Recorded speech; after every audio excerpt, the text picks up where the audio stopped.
দেশে ফিরেছেন প্রধানমন্ত্রী শেখ হাসিনা।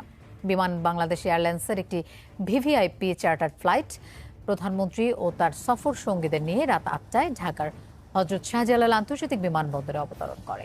এর আগে স্থানীয় সময় বিকেল 5:30টায় জয়পুর আন্তর্জাতিক বিমানবন্দর থেকে ফ্লাইটটি রওনা হয়। ঢাকায় ফিরলেন প্রধানমন্ত্রী শেখ হাসিনা। জয়পুর আন্তর্জাতিক বিমানবন্দর থেকে স্থানীয় সময় বিকেল 5টায় ঢাকার উদ্দেশ্যে রওনা হন তিনি। রাত 8টায় ফ্লাইটটি শাহজালাল আন্তর্জাতিক বিমানবন্দরে পৌঁছায়। জয়পুর আন্তর্জাতিক বিমানবন্দরে তাকে অভ্যর্থনা জানান স্থানীয় সরকারের উচ্চ পর্যায়ের প্রতিনিধি দল। শেখ হাসিনা পালিয়ে গেছে, শেখ হাসিনা নাই, শেখ হাসিনা চলে গেছে, শেখ হাসিনা পালায় না। আমি ফিরে আসছি, সব জ্বালিয়ে পুড়িয়ে শেষ। মেট্রো রেল যে অবস্থা পুরো পড়ানো হলো, এটা মানে আমার নিজেরই কষ্ট হয়।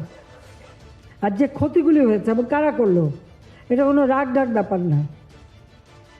75 সালের পর 6টা বছর আসতে পারিনি, কিন্তু যখনই সুযোগ পেয়েছি ওই খুনি, যুদ্ধাপরাধী, আমি জানি আমি যখন আমার বাপ মা ভাই বোন সব মারছে, আমাকে মারতে পারে, আমি পরোয়া করি নাই। 2007 সালে আমার বিরুদ্ধে মার্ডার কেস দিচ্ছে, ওয়ারেন্ট ইস্যু করেছে, যখন আমি বলছি আমি আসবো, আসতে বাধা দিয়েছে। সমস্ত এয়ারলাইন্সকে বলে দিচ্ছে আমি যখন দেশে ফিরতে না আসি, আমি দেশে ফিরবই।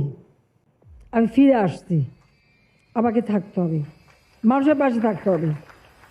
আপনাদেরকে এই জন্যই আমি ডাকছি যে আপনাদের ভিতরে যেন কোনো হতাশা আসে। আমার দিক থেকে সব রকম সহযোগিতা আপনারা পাবেন।